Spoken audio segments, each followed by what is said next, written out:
In America today, you can't afford a home. You can't find an affordable rental. Wages haven't kept up in 20 years. Utilities are through the roof. Insurance is becoming impossible. And now it's becoming illegal to survive without any of those things. Not illegal to steal, not illegal to harm, not illegal to scam somebody out of their savings, mind you. No, illegal to sleep in the only shelter you still have. Your vehicle, your van, your truck, or your RV. We've entered the next chapter of the affordability crisis, where being poor isn't just difficult, it's becoming criminal. Surviving. Let's be blunt. The system didn't collapse by accident. Housing didn't become unaffordable by coincidence. People didn't suddenly become irresponsible or lazy all at once. And now, cities aren't battling homelessness, they're battling the visible presence of the homeless. They don't want to solve it. They want to hide it. And the easiest way to hide it is to make it illegal to exist without paying someone for permission. If you sleep in the wrong place, crime. If you park too long, crime. If your vehicle looks lived in, crime. If you try to survive outside the system, crime. You're allowed to be broke. You're just not allowed to look broke. Welcome to Offended Outcast. If you haven't had a chance to subscribe to the channel, take a moment and do so. It'd really help out. So how did we go from poverty to public nuisance? Think about how fast the definition has shifted. Poverty used to be a struggle. Then it became a stigma. Then it became an inconvenience. Now it's becoming a public threat. Municipalities are passing ordinances with language like public nuisance, vehicular habitation prohibited, long-term stationary parking banned, abandoned property removal. Translation: if you can't afford rent, your survival is now considered an offense. You can't live in a tent. You can't live in your van. You can't park your RV, not on streets, not in lots, not even on your own land in some areas. Let me say that again. You own land, your RV, your property, still illegal. What is that if not the criminalization of poverty? After all, they won't build affordable housing, but they'll build new jails. Here's the contradiction that should make everyone furious. Cities say they can't afford affordable housing initiatives. They say there's no money for low-cost building programs. They say tiny homes violate zoning. They say RVs are unsafe. They say car sleeping is a hazard. But they can afford new enforcement units, new ticketing systems, tow and impound facilities, fencing under bridges, spike strips on ledges, concrete boulders on sidewalks, more police overtime, more jail processing. They can afford everything except a solution. Because solutions don't generate revenue. That's the bottom line. Tickets do. Fines do. Impound fees do.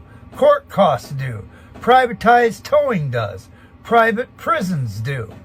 Criminalizing poverty funds the system that created the poverty in the first place. Okay, move along laws. Displacement as a new policy. Let's talk about these so-called move along laws. Politicians defend them by saying, it keeps the city clean. It keeps businesses safe. It protects neighborhoods. But what does move along actually mean? Move where? Move how? Move with what money? Where do they expect a single mother living in a minivan to move along to? Where does a 67-year-old on Social Security move along when the nearest rent is $1,400 a month and their check is $1,100? Don't make sense. Let's stop pretending these are policies designed to create order. These are policies designed to create invisibility. If they can keep you moving, they keep you unseen. If you're unseen, you're uncounted. If you're uncounted, they don't have to acknowledge you exist. All right. People imagine living in your vehicle is freedom. They see van life influencers on social media and think, oh, it's camping, oh, it's an adventure, or it's simple living. What they don't see is the fear. The fear that knocks on the window at 2 a.m. The fear of headlights pulling up behind you. The fear that your exhaustion looks like loitering. The fear that an officer who doesn't know your story and doesn't care. You're not parked, you're hiding in plain sight. And when that knock comes, when someone shines a flashlight into your only remaining private space, you're not treated as a resident. You're treated like you're trespassing on the earth itself. Try explaining that in a court appearance. After all, they took the American dream. Now they're taking the last resort. Our parents told us the same story my channel has exposed for the last 2 years. Go to school, work hard, buy a home, raise a family, retire comfortably. But the math has broken. The average rent is more than the average Social Security check. Starter homes are luxury products with granite countertops. Mobile homes are being bought by hedge funds. Tiny homes are being banned as substandard housing. RV parks have waiting lists and $900 monthly fees. So people turn to the last remaining option, their vehicles. And the response? It's not help, it's not compassion, and it's not reform. What is it? Criminal charges. You guessed it. This is no longer about the housing crisis. This is about the freedom to exist without being shaken down. Okay, let's slow down a little, because I can talk policy all day.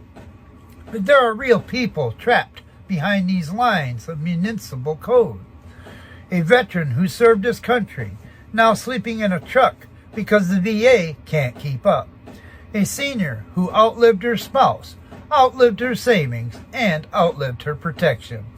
A divorced father trying to stay near his kids without losing custody.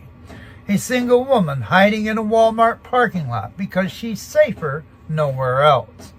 People working full-time jobs, delivering packages, stocking shelves, answering phones, who still can't afford keys.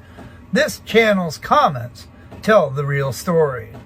You're not lazy, and you're not freeloading, and you're not looking for a handout. You are surviving in a world where survival became a luxury service. You don't want special treatment. You want dignity. You want safety. You want to live without fear of being arrested for going to sleep. Let me say that again, because it's insane this even needs to be spoken. You want the right to sleep in the shelter you own without being treated like a criminal. You, Mom.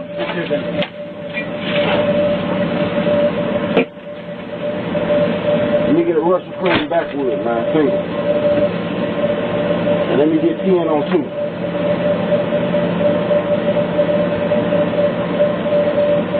Is y'all ever gonna take any of these prices back down to where they was at? The gas? No, fuck the gas. Everything, bro. All this shit too high. All of it is too high. These shouldn't be no damn $2, bro. Hell, fuck no, man. I'm sick of all this dumbass shit in this whole ass America. Y'all need, look, I'm telling you, boy, it's gonna go down up here. It's gonna go down. We tired of this shit. Think I'm bullshitting. We tired, man. We ain't finna keep paying these high ass prices for all this shit. This fucking $1? Hell no. Bruh, I know I just paid $10 on that pump, bro.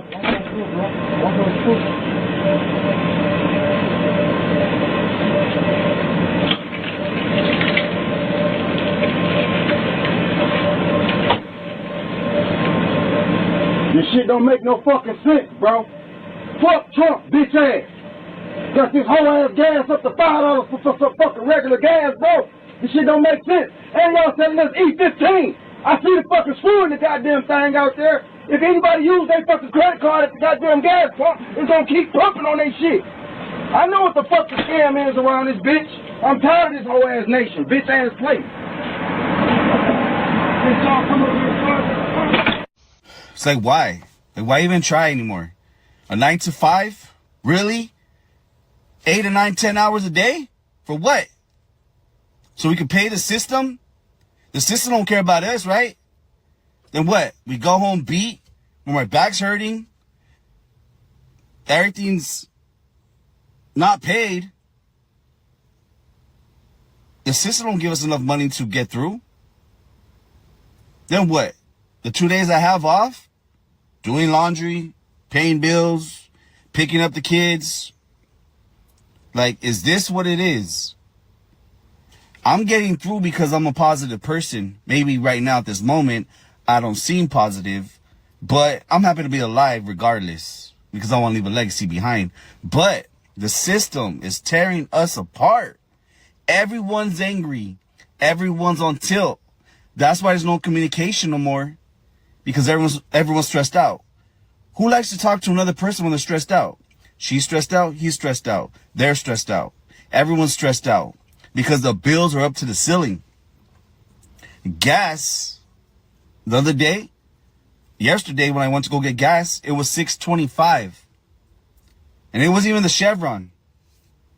It was some bootleg gas station. Times are crazy. All praise to the Most High, Yahweh, by Hashem, Yahweh Shai, by Hashem, Kak Badash, and double honor to our apostles, elders, and bishops here at Great Millstone. Shalom to the hopeful elect. All right, this lesson, I'm not sure what I'm going to entitle it. I'll figure that out through the Spirit at the end, not unless it comes to me while we're doing a lesson.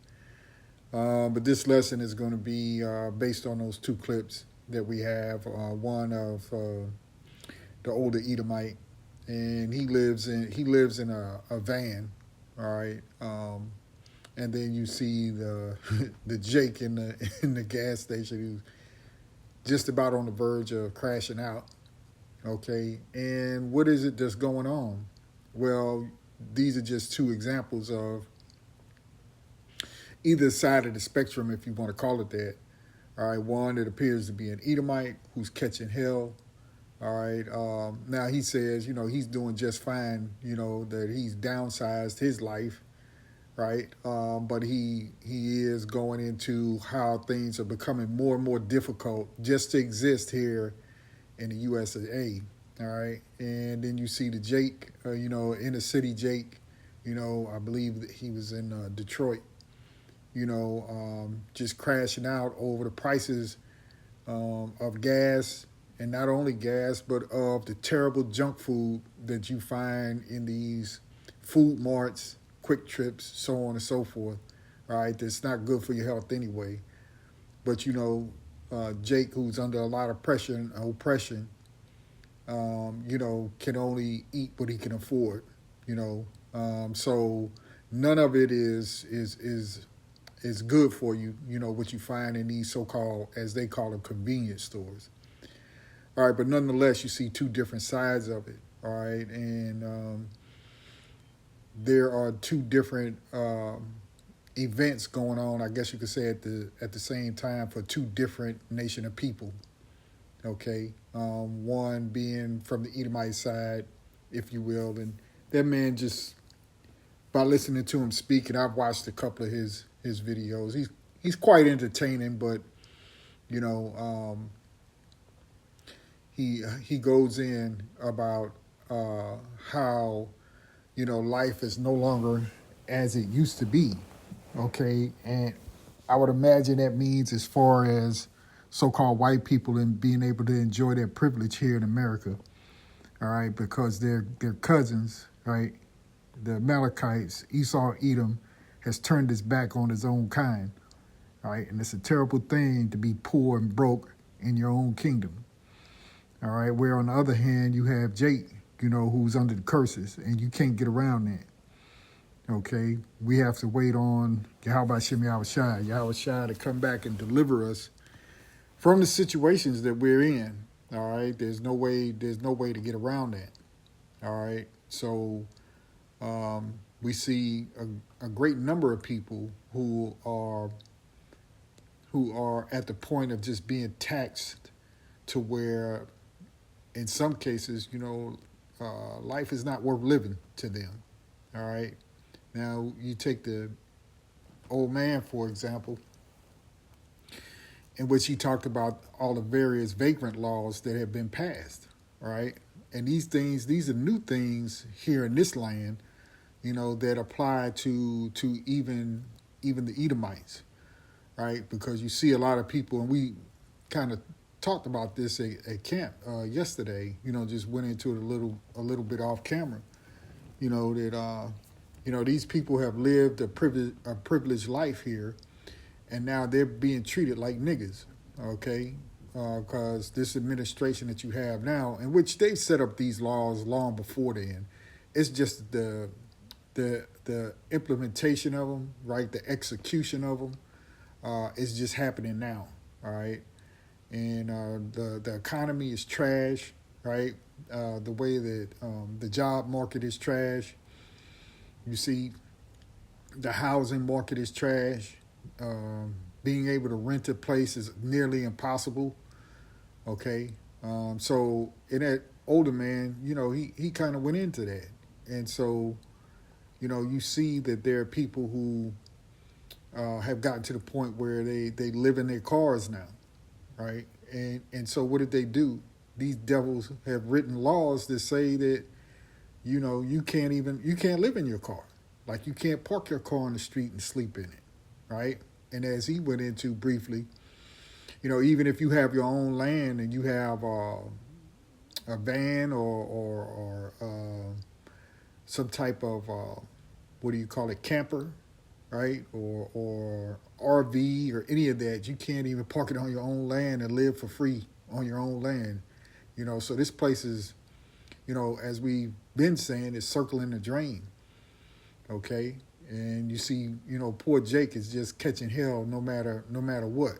And you see, and he was just one example. You know how many, Jakes you got out there who are really ready to get involved and do some things that will not be good for them.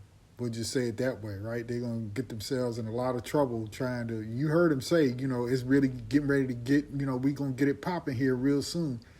Okay. So with that being said, so you see two different sides of the coin, but each consequence, there is something in play that the people in the public are not considering, and that's what the scriptures say. All right, so quickly we're just going here to Deuteronomy 28, and this is really for the so-called Negroes, Latinos, Native Americans, and the last guy, he could be a Jake, maybe not, who knows, right? But as far as the Israelites are concerned, here in Babylon the Great, in the Western Hemisphere, and wherever they may be scattered across the earth, that the curses are still applying, until such the day as Yahweh Shai returns.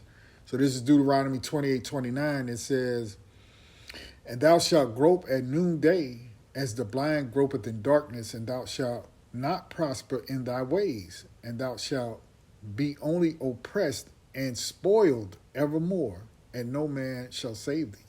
You see, so we find ourselves in these conditions, many of our people, all right, especially those, who have not repented, right? Our 2/3 out there, of our nation who are continuing on in wickedness, you getting the hell, you getting the shit kicked out of you, in this world, all right? Because you're out there without covering. I mean, it ain't like it's, we're not under the curses as well, but, the Lord smiles upon those who have repented, and cuts you a break, okay, But you got a lot of Jake out there who don't understand that they're under the curses, right? And so we are a spoiled people.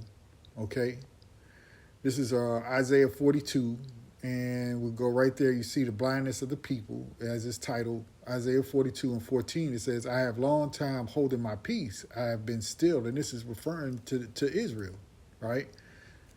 I have long time holding my peace. I have been still and refrained myself. Now will I cry like a travailing woman. I will destroy and devour at once. I will make waste mountains and hills and dry up all their herbs. And I will make the rivers islands, and I will dry up the pools, and I will bring the blind by a way that they knew not. I will lead them in path that they have not known. I will make darkness light before them, crooked things straight. These things will I do unto them and not forsake them. They shall be turned back. They shall be greatly ashamed that trust in graven images, that say to the molten images, ye are our gods, right? So this is talking about that portion of Israel that, does not worship Yahweh Shem Yahushua, does not worship the living power, but have turned themselves unto idols. You see, hear ye deaf and look ye blind, Salakia, that ye may see. Who is blind but my servant, or deaf as my messenger that I sent? Who is blind as he that is perfect, the blind as the Lord's servant? Seeing many things, but thou observest not, opening the ears, but he heareth not. The Lord Yahweh is well pleased for his righteousness' sake. He will magnify the law and make it honorable. But this is a people robbed and spoiled. They are all of them snared in holes. They are all hid in prison houses. They are for a prey, and none delivereth for a spoil, and none saith restore. That's our people, right? Because still, we went through all these various different captivities, and yet you're still, even to this day, in your captivity, and you're still under the curses. All right? And for the 2/3, it's because of your iniquity. You see? Going on to verse 23, who among you will give ear to this? Who will hearken and hear for the time to come?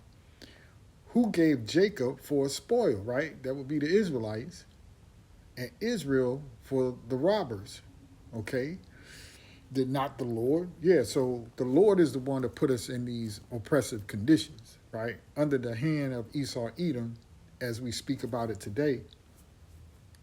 But it's the Lord's doing, all right? We're found in these conditions of straits, of pain, of hurt, of heartache, of struggle, because of our iniquity, And so we have to wait on Yahweh Shai to be delivered, okay? Who gave Jacob for a spoil and Israel to the robbers? Did not the Lord? He against whom we have sinned, right? Because we sinned against him. So we have to pay our punishment, right? And so as we look at it today, yeah, we still have our struggles, okay? But those of us, brothers and sisters who are in the truth, we know that this is about to end for us, okay? And many of the 2/3 have no clue as to what's going on or why they're in the situation that they're in. Now, there are a lot of people who have woken up to the fact that they're Israelites, but they still niggas in the world. Okay, they refuse to repent and change, you see? And that's what puts them in their lot. Everybody is in their prospective lots, okay? For they would not walk in his ways, neither were they obedient unto his laws. Therefore he hath poured upon him the fury of his anger and the strength of battle, and it hath set him on fire round about, yet he knew not, and it burned him, yet he laid it not to heart. Right. So, you want to know why you bugging because gas is $5 and some change, for some unleaded regular gas, why you got to pay $2 for a bag of cheese puffs, so on and so forth. And he talking about, he hate this bitch ass country, which we all hate it. That much is true. All right, but Jake is unaware as to why he's in the condition that he's in. He's just getting angry. He's just getting emotional about it. All right, and these are the consequences of your doings, and that's what Jake doesn't understand. Let's go over here to Baruch chapter 3, and we'll start here at the top. It says, O Lord Almighty, power of Israel, the soul in anguish that troubled spirit crieth unto thee. Hear, O Lord, and have mercy, for thou art merciful, and have pity upon us, because we have sinned before thee. See? So again, it's all about what our forefathers did, and as we go into from time to time, right? You are your forefathers, okay? So we are still in our captivity. Verse 3, for thou endurest forever, and we perish utterly. O Lord Almighty, thou power of Israel, hear now the prayers of the dead Israelites and of their children, which have sinned before thee, and not hearken unto the voice of thee their power.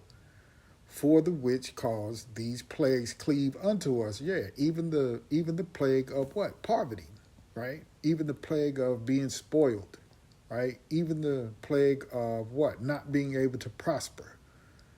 Okay, groping in the noonday, right? There's no relief for you. Okay, you can't make heads or tails of anything, and so on. Okay. Verse 5, remember not the iniquities of our forefathers, but think upon thy power and thy name now at this time, for thou art the Lord our power, and thee, O Lord, we will praise.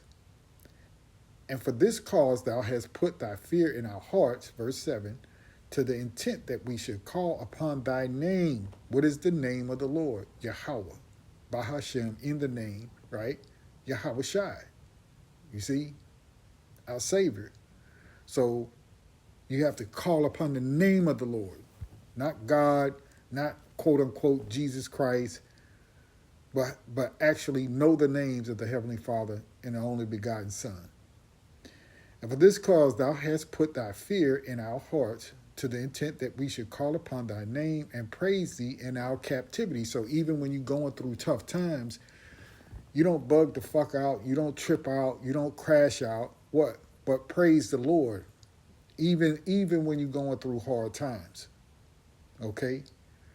For we have called to mind all the iniquity of our forefathers that sinned before thee.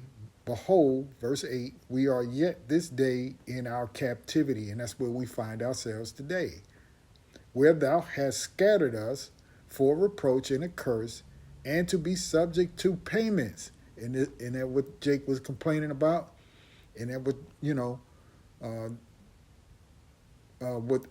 Jake was going off about a soda.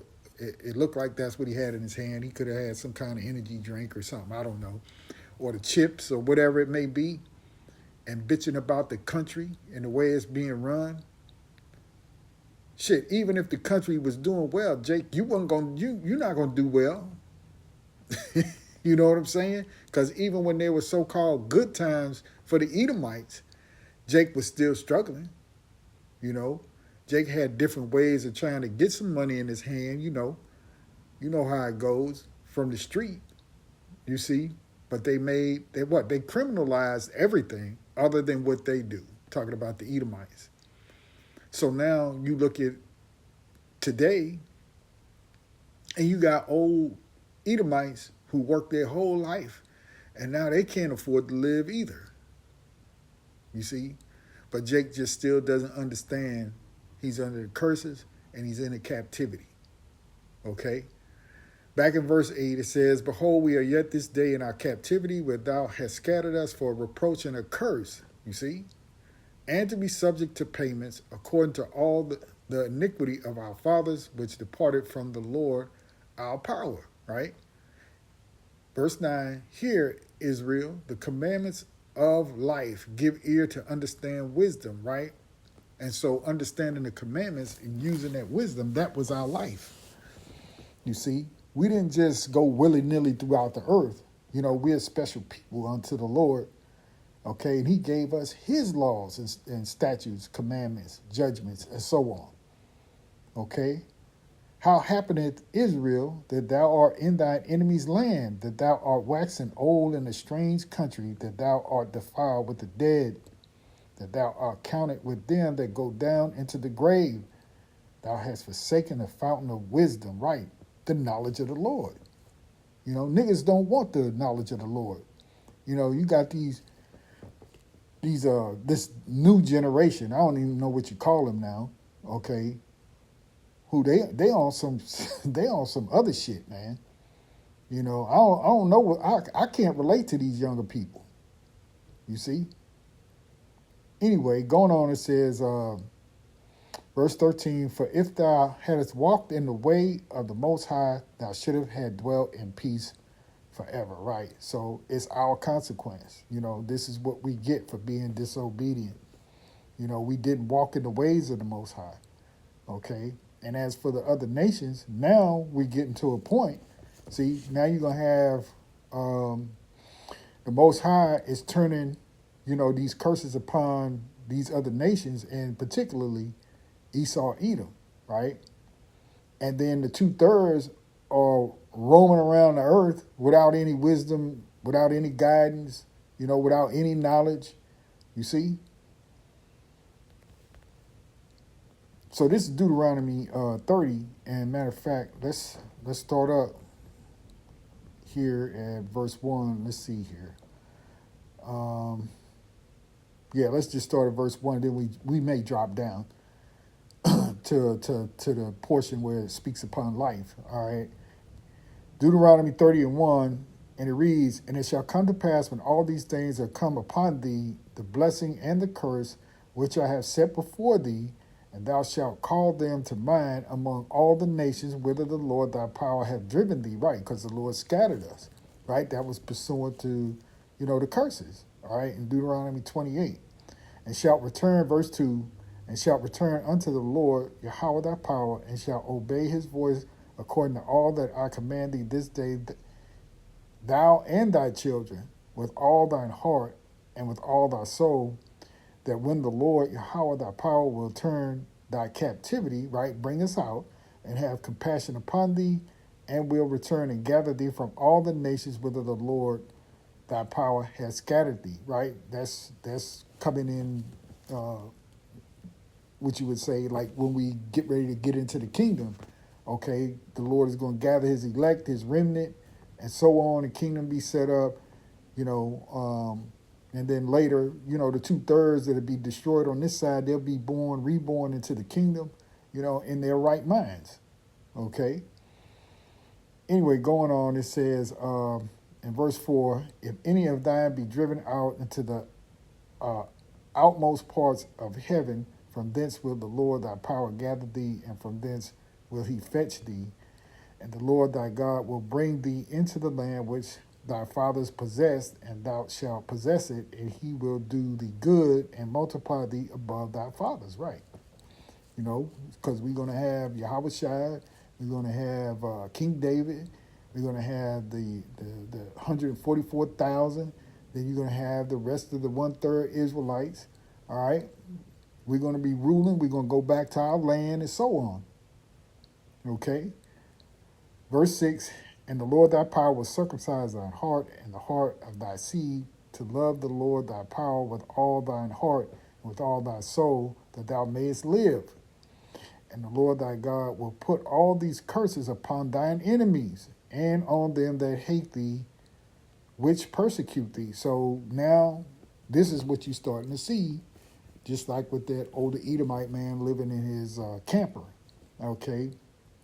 And how he's going on, talking about how people, have lost their homes or whatever, and Social Security for older people, who thought, well, they had that as a safety net, would be able to live well, would be able to take their retirement checks from whatever job they had, and then add that to the supplement, the Social Security supplement, and they should be, well, that's not the case anymore, right? Because your average apartment is what, $1,500, $1,400, $1,500, $1,700, and most of the older people, let's say around 65 and up, their Social Security, if they just had a basic job, might be $1,200 a month. You see? And if they had a pension from a job, let's just kick in, I don't know, another $600, $800 a month. Okay? Just from like a working class standpoint. So, they $2,000 or less per month in retirement. You can't make it off of that. You see?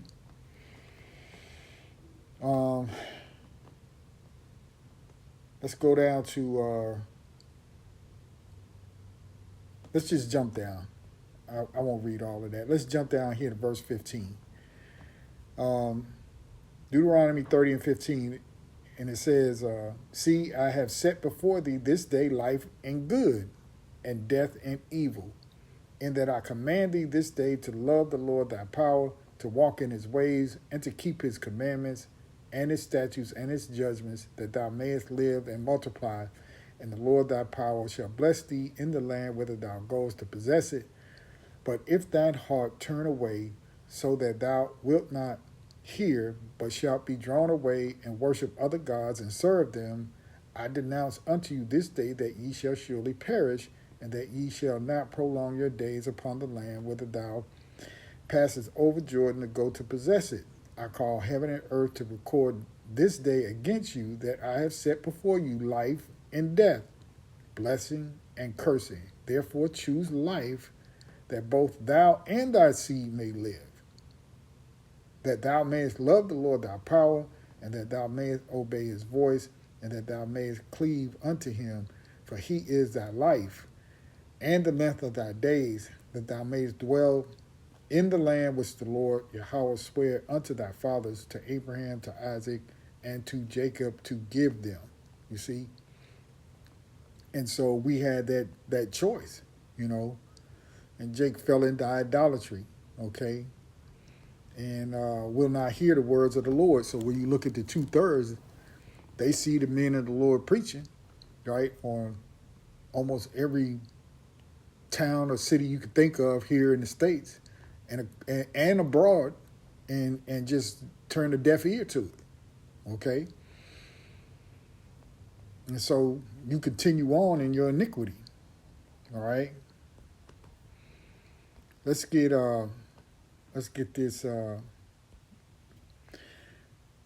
definition, or the question that I raise is, what is the richest nation on the planet, right? And it says the richest nations on earth depend on whether wealth, quote unquote, is measured by average individual prosperity, GDP, or per capita, or total national economic size, total number GDP.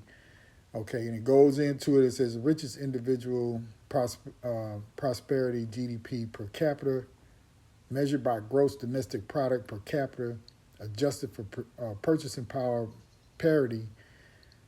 This metric reflects the average wealth and economic output per individual. The top spots are largely held by small financial hubs, yada, yada, yada. All right, which that's not what we were looking for. Luxembourg, Singapore, Ireland. Okay, this right here is what I was looking for, which is number 2. Okay, it says richest by total economic size, total GDP, measured by nominal gross domestic product. This highlights the countries with the largest overall economies, which carry the most global macroeconomic and geopolitical power. And you see there, United States is number 1 in terms of GDP and riches, right? And so, as they say, and you see China, all right, is number 2, then Germany, Japan, India, all right? And you see riches by total household wealth, you have United States at the top. So here it is. This is supposedly the richest country, GDP-wise, all right, and by household on the earth. And yet you got people who will now be, here it is, this country that made all these people poor, right? And then write laws against you being poor. They're the ones who made you poor, right? As you heard the old man going into it, okay? But here it is, now they have these laws that they're putting on the books, you know, really to get you ready for what's about to happen, right? To get that whole technocracy thing going so that you basically have to make payment to subscribe to your own life. That's what they're doing. Okay, you can't go anywhere without being surveillanced, right? You're going to have to pay a fee for everything. Nothing else will be free to you. That's how they see it. You're living in our world. We're going to charge you for being here, right? That's where it is, okay? And that's how the Most High is making it, right? Babylon is finished. Anyway, let's go over here to Zephaniah 3 and 8. We're finished with this. Therefore, wait ye upon me, saith the Lord, right? Because Jake was saying, hey, man, we get ready to tear this place down if these prices don't come down. See? So there goes your sedition among men, your civil war. There goes your police state, all right? Prison planet, okay? Martial law, however you want to view it, okay? But those of us who believe in Yahweh Hashem Yahushua, we're waiting upon the Lord, right, to bring deliverance. All right? Therefore, wait ye upon me, saith the Lord Yahweh, until the day that I rise up to the prey. For my determination is to gather the nations, that I may assemble the kingdoms, to pour upon them mine indignation, even all my fierce anger, for all the earth shall be devoured with the fire of my jealousy. All right? We'll finish this portion out. Verse 9, for then will I turn to the people of pure language, talking about the believers, the remnant, the elect, that they may all call upon the name of the Lord to serve him with one consent from beyond the rivers of Ethiopia that supplanted even the daughter of my dispersed shall bring mine offering. In that day shalt thou not be ashamed for all thy doings, wherein thou hast transgressed against me, for then I will take away out of the midst of thee them that rejoice in thy pride, and thou shalt no more be haughty because of my holy mountain. And then it goes into the remnant, as you see. You know, you can read that on your own time, okay? But those of us in the truth, we wait on the Lord, man. We're not going out here trying to do anything. You know, it is what it is, and this is where you really have to have faith in Yahweh Shem Yahushua, that in these days of trouble, that the Lord will be with you, right? And we just patiently wait for our Savior to redeem us, right? To get us out of this situation, because we can't do it with our own hands, all right? So with that, I end the lesson right there. Lord willing, it was edifying. You get something out of it, you know, and we trust and wait on the Lord, right, to deliver us, okay? So with that, I'll end the lesson right there. Giving all praise, honor, and glory unto Yahweh by Hashem Yahushua. Shalom.